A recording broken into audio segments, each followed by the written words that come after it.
Hello everyone guys, आज हम अपना फाइनल डिसीजन लेने वाले हैं कि हम टेक इन्फोसेक के आईपीओ में अप्लाई करेंगे या फिर नहीं। एंड अपना फाइनल डिसीजन लेने से पहले हम इस आईपीओ के करंट लाइव सब्सक्रिप्शन स्टेटस को देखेंगे एंड इसके जीएमपी को देखेंगे जो कि अभी चल रहा है। एंड देन हम इस आईपीओ के पॉजिटिव और नेगेटिव पॉइंट्स को कंपेयर करेंगे एंड देन अपना फाइनल डिसीजन लेंगे कि हमें इस आईपीओ में अप्लाई करना है या फिर नहीं। एंड उसके बाद जितने भी आईपीओ आने वाले हैं या फिर जो भी आईपीओ चल रहे हैं उन सभी का हम जीएमपी देखेंगे जो कि अभी चल रहा है। तो इसीलिए इस वीडियो को कंप्लीटली एंड तक वॉच कीजिएगा बिना स्किप करे। एंड अगर आप इस चैनल पर पहली बार विजिट कर रहे हैं तो इसे डेफिनेटली सब्सक्राइब करें एंड बेल आइकन को प्रेस करना ना भूलें ताकि आपको इसी तरीके की वीडियोस के नोटिफिकेशंस आगे भी आसानी से मिलते रहें। एंड वीडियो में आगे बढ़ने से पहले मैं एक चीज कहना चाहूंगा कि हमने टेक इन्फोसेक आईपीओ के ऊपर एक ऑलरेडी डिटेल्ड वीडियो बना रखी है जिसके अंदर हमने इस आईपीओ के सारे positive negative points, financial fundamentals, dates and details और भी काफी सारी चीजें डिस्कस करी हैं। एंड मैं आपको रिकमेंड करूंगा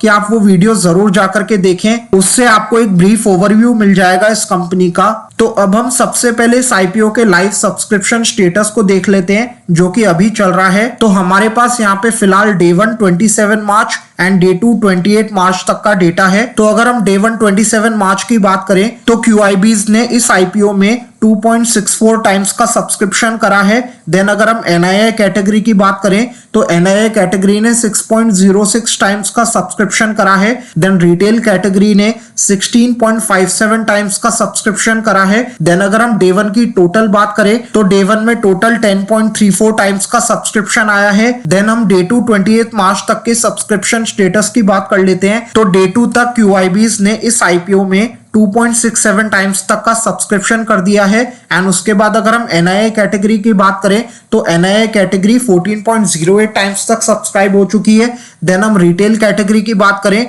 तो रिटेल कैटेगरी 42.17 टाइम्स तक सब्सक्राइब हो चुकी है। देन अगर हम बात करें कि टोटल डे 2 तक ये आईपीओ कितना सब्सक्राइब हुआ है तो वो है 24.86 टाइम्स, जो कि एक अच्छा खासा सब्सक्रिप्शन है। एंड ये SME आईपीओ क्लोज होने वाला है 2 अप्रैल को, तो तब तक इसमें डेफिनेटली अच्छा खासा सब्सक्रिप्शन आ जाएगा। फिर भी अगर हम एक प्रिडिक्शन करें कि आईपीओ कितना सब्सक्राइब हो सकता है तो जैसा ये आईपीओ है एंड जितनी इसकी मार्केट में डिमांड है उसके अकॉर्डिंग मुझे लगता है कि ये आईपीओ कम से कम 400 से 500 गुना तक सब्सक्राइब होगा। एंड ये केवल एक मेरा प्रिडिक्शन है, जरूरी नहीं है कि इतना ही हो सकता है कि इससे कम भी हो जाए, हो सकता है इससे ज्यादा भी हो जाए। ये डिपेंड करता है कि लास्ट डे पे इस आईपीओ का जीएमपी कैसा चल रहा है, मार्केट कंडीशंस कैसी चल रही हैं एंड इसकी मार्केट में कितनी डिमांड है। देन अब हम देख लेते हैं कि कौन सी इन्वेस्टर कैटेगरी में कितने टाइम्स का सब्सक्रिप्शन आया है एंड कितने शेयर्स ऑफर करे गए थे एंड कितने शेयर्स के लिए अभी तक बिड लगी है एंड टोटल कितना अमाउंट लगा है हर एक पर्टिकुलर कैटेगरी में। तो अगर हम सबसे पहले क्वालिफाइड इंस्टीट्यूशंस यानी कि QIBs की बात करें तो QIB कैटेगरी 2.67 टाइम्स तक सब्सक्राइब हो चुकी है। एंड इसमें जो शेयर्स ऑफर करे गए थे वो थे 5,37,600 एंड जितने शेयर्स के लिए बिड लगी है वो है 14,32,800 एंड जितना अमाउंट अभी तक QIB कैटेगरी में लगा है वो है 15.19 करोड़ का। देन NII कैटेगरी में अभी तक 14.08 टाइम्स का सब्सक्रिप्शन आ चुका है एंड इसमें जो शेयर्स ऑफर करे गए थे वो थे 4,03,200 एंड जितने शेयर्स के लिए अभी तक बिड लग चुकी है वो है 56,77,200 एंड जितना अमाउंट अभी तक NII कैटेगरी में लगा है वो है 60.18 करोड़ का। देन अगर हम रिटेल कैटेगरी की बात करें तो रिटेल कैटेगरी 42.17 टाइम्स तक अभी सब्सक्राइब हो चुकी है एंड जितने शेयर्स इसमें ऑफर करे गए थे वो थे 9,40,800 एंड जितने शेयर्स के लिए अभी तक बिड लगी है वो है 3,96,69,600 एंड जितना अमाउंट अभी तक रिटेल कैटेगरी में लगा है वो है 420.50 करोड़। एंड लास्टली अगर हम टोटल बात करें तो टोटल में ये आईपीओ डे 2 तक 24.86 टाइम्स तक सब्सक्राइब हो चुका है जिसमें अभी तक 4,67,79,600 शेयर्स के लिए अभी तक बिड लग चुकी है एंड जो अमाउंट लगा है टोटल में वो है 495.86 करोड़ का। तो ओवरऑल जो इसका सब्सक्रिप्शन आया है अभी तक वो बहुत ही अच्छा है। देन उसके बाद हम इस आईपीओ के करंट लाइव जीएमपी की बात कर लेते हैं। तो इसका जो जीएमपी है वो 20 मार्च से स्टार्ट हुआ था। देन ये 20 और 21 तक रहा था 0। देन 22 को ये फिर बढ़कर हो गया था 65। देन ये 23 को फिर बढ़कर हो गया था 80। देन 24 को भी ये 80 ही रहा एंड 25 को भी ये 80 रहा। देन 26 मार्च को ये बढ़कर हो गया 86 रुपीज एंड देन 27 मार्च को ये फिर बढ़कर हो गया 105 रुपीज एंड देन 27 मार्च को ये फिर बढ़कर हो गया 105 रुपीज। देन ये 28 मार्च को फिर बढ़कर हो गया 107 रुपीज। देन ये 29 मार्च को फिर बढ़कर हो गया 110 rupees. Then as of now जब ये वीडियो रिकॉर्ड हो रही है तो आज डेट है 30 मार्च एंड आज जो इसका जीएमपी चल रहा है वो है 110 रुपीज का एंड इसका जो एस्टिमेटेड लिस्टिंग प्राइस निकल के आ रहा है वो है 216 रुपीज का। यानी कि आपको आपके इन्वेस्टेड अमाउंट पे 103.77% के लिस्टिंग गेन होने के चांसेस हैं। यानी कि इस आईपीओ में पोटेंशियल है कि ये आपका पैसा डबल से भी ज्यादा कर सकता है। एंड अगर हम एग्जैक्ट अमाउंट निकालें अभी के जीएमपी के अकॉर्डिंग कि कितना हमें प्रॉफिट होने के चांसेस हैं तो वो निकल के आ रहा है 1,31,995.44 रुपीज। यानी कि इतना पैसा आपका बन सकता है इस आईपीओ में एक लॉट पे। देन अब हम इसके फाइनेंशियल का भी एक बार ओवरव्यू ले लेते हैं। तो इसके फाइनेंशियल्स में सारी चीजें ठीक थी, सब कुछ ग्रो कर रहा है। बस एक प्रॉफिट आफ्टर टैक्स है जो कि 2022 में थोड़ा सा कम हुआ था, लेकिन अगर हम ओवरऑल प्रॉफिट आफ्टर टैक्स को देखें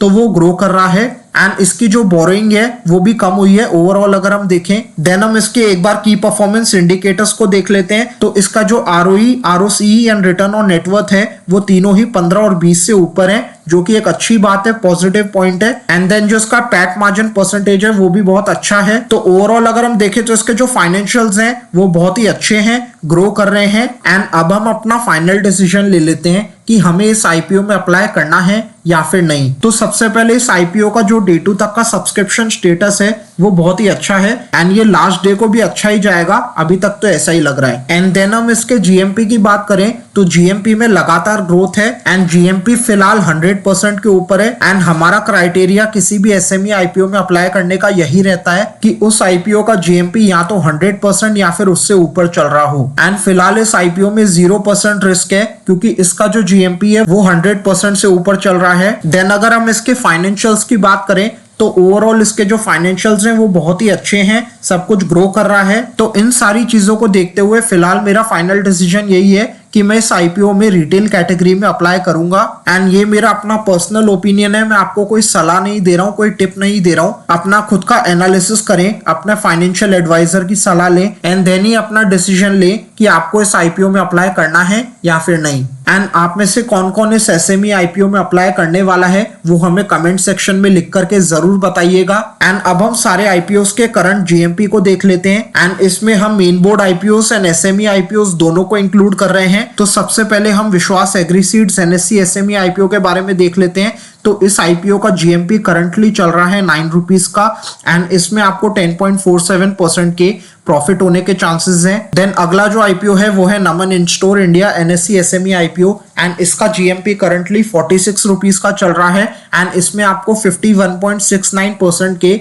लिस्टिंग गेन होने के चांसेस हैं। देन अगला जो आईपीओ है वो है G connect Logitech BSC SME IPO and इसका जो जीएमपी करंटली चल रहा है वो है 9 रुपीज एंड इसमें आपको 22.50% के लिस्टिंग गेन होने के चांसेस हैं। देन अगला जो आईपीओ है वो है Aspire and innovative NSC SME IPO and इसका करंटली कुछ भी जीएमपी नहीं चल रहा है, यानी कि आपको 0% लिस्टिंग गेन होने के चांसेस हैं इसमें। देन अगला आईपीओ है blue pebbles NSC SME IPO and इसका जीएमपी करंटली चल रहा है 15 रुपीज का, यानी कि आपको 8.93% के लिस्टिंग गेन होने के चांसेस हैं। देन अगला आईपीओ है वृद्धि engineering works BSc SME IPO and इसका जीएमपी करंटली कुछ भी नहीं चल रहा है, यानी कि आपको 0% लिस्टिंग गेन होने के चांसेस हैं। देन अगला आईपीओ है एसआरएम कॉन्ट्रैक्टर्स आईपीओ एंड इसका जीएमपी करंटली 125 रुपीज का चल रहा है, यानी कि आपको 59.52% के लिस्टिंग गेन होने के चांसेस हैं। देन अगला आईपीओ है trust fintech NSC SME IPO